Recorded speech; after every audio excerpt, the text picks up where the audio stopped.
la celebración, la conmemoración, ya sea como ceremonia, como esta ceremonia religiosa que se hace en el mundo mapuche específicamente, es para conmemorar cómo se hacía antiguamente y cómo nos relacionamos con el entorno. Es como, esta es la cosmología, esta es la cosmovisión del que se habla mucho a veces en la literatura, ¿no? De decir, ¿por qué el mapuche celebra? Porque hay una relación con el entorno, hay un sentido de pertenencia con ese espacio, con el territorio que habitamos. Ya sea en la cordillera, en la zona pehuenche, ya sea en la zona lafkenche, en el mar, y aquí en el valle también. Entonces cada territorio nos entrega la pauta. ¿Cómo es el entorno? Es la forma también en que nosotros hacemos la ceremonia.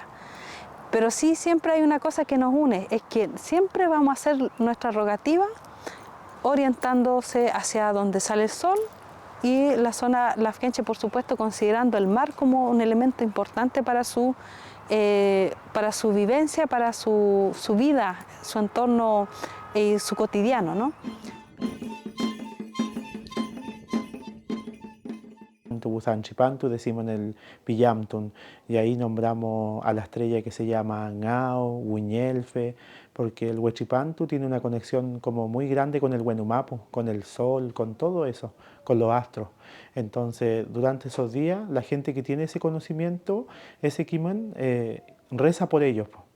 Dice Huiñelfe, dice Ngao, Monelchen, Quillén, son astros, eso. Quillén es la luna, Huanglén es la estrella. Todo eso se nombra. Por ejemplo, bueno, yo cuando era niño siempre mi abuela nos hablaba de Ngao. Y Ngao es una estrella importante en el tema astronómico mapuche, porque Ngao es la estrella de la abundancia.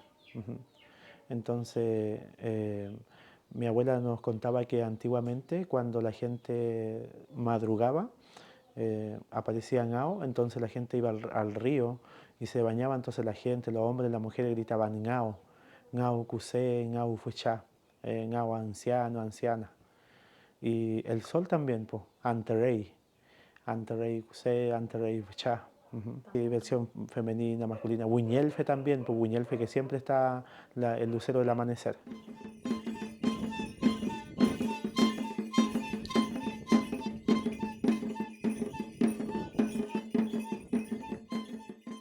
A ver, lo que nosotros hacemos como LOF Ralipitra es un palí cantún con otro territorio que concurre a nuestro palihue, y partimos muy temprano con una ceremonia, un Yalmaún, en un rehue, ¿cierto?, que lo dirige el lonco, y luego se practica el juego tradicional del palín, y finalmente se comparten los alimentos, ¿verdad? Para concluir con un choique purún, sobre todo de los jóvenes y niños, y se concluye con un chamcaún, que es una conversación colectiva donde todas las visitas tienen algo que decir y lo dicen. Cada uno es libre de expresar ahí lo que siente, lo que le pareció el juego del palín, de también dar cuenta de la situación actual, de cómo estamos hoy día y cómo pensamos seguir existiendo como mapuche, y eso lo dirige el lonco. Siempre esto se ordena, no es que también salga al azar, ¿no? Siempre hay una persona que le llaman el Ñenzumu o Ñenruka. Ñenruka, como la Ruka está relacionado como la persona que habita en ese lugar o que se va a acercar justo de ese lugar, en esa casa, y ella es la persona o él la persona que van a hacerse cargo de esa ceremonia. O sea, si son hartas personas, hartas familias, pueden haber 2 cocineras, una cocinera, un cocinero, que son muy importantes porque son los que preparan el alimento con el que nosotros vamos a compartir. Entonces ese rol es muy importante, aunque a algunos que no les gusta, pero es sumamente importante. O sea, nada se podría hacer si no existieran las personas que cocinan, porque vamos a alimentar el cuerpo, el espíritu también. Hay un ritual que se hace, ¿no?, que cuando uno le sirven un vaso de mudai, lo primero que se hace es tirar un poco al suelo, una gotita, y ahí recién se sirve, se toma. ¿Ya? Y eso le llaman como compartir con la tierra, ¿no? Compartir. Y hay una expresión que se dice misangue keita mapú, como que compartir con la tierra. Por eso, primero la tierra, porque de ahí nacen todos estos alimentos. Yo diría que es fundamental el rol del lonco en el contexto espiritual y también de machi en muchos territorios, cuando son actividades de tipo colectiva, comunitaria y también de vinculación entre los mayores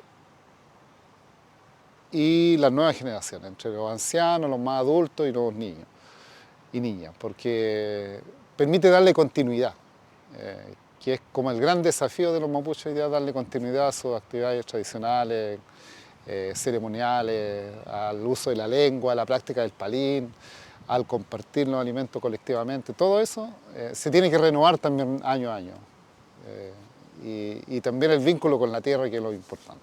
En el mundo mapuche la orientación, nuestra orientación principal es la salida del sol, o por donde el sol se deja ver, ¿no? Hacia la cordillera de los Andes sería para nosotros en este caso. Entonces hay una persona que tiene que indicar eso. Y los invitados, sean mapuche y no mapuche, a veces que van a estar la primera vez en ese lugar, se tienen que ordenar en fila o en fila más o menos extensa, de donde se deja una especie de rehue, que son árboles nativos que se cortan para dejarlo ahí, donde se va a hacer la rogativa, porque eso es muy importante, que tener todo tipo de árboles, y ese va a ser como el indicador y el que va a orientar el espacio, ¿ya? Pues, por ejemplo, si en alguna comunidad, en algún trabún, hay una celebración, por ejemplo, para hacer ayecán, como le llaman, tocar instrumentos, hacer este baile típico, es cierto que algunos lo conocen como purún, otros como choique purún, otros lo conocen como loncomeo. También hay una persona que ordena ahí, ¿no? Entonces, en alguna zona hacen purún detrás del rehue, ¿no? Así, de este modo, y en alguna zona dan vuelta en círculo, completo. Por ejemplo, cuando se hace en círculo, va a representar, ¿cierto?, a la tierra, de cómo se organiza, cómo se ordena la tierra, por un lado, pero también se dice que es para despertar los nehuen, los ñen, para darle alegría, ¿no? Eso dicen algunas viejitas, algunos viejitos, para darle energía, para entregarle y como avisarle de que nosotros estamos acá, estamos vivos, ¿ya? Como entregarse vida y energía mutuamente.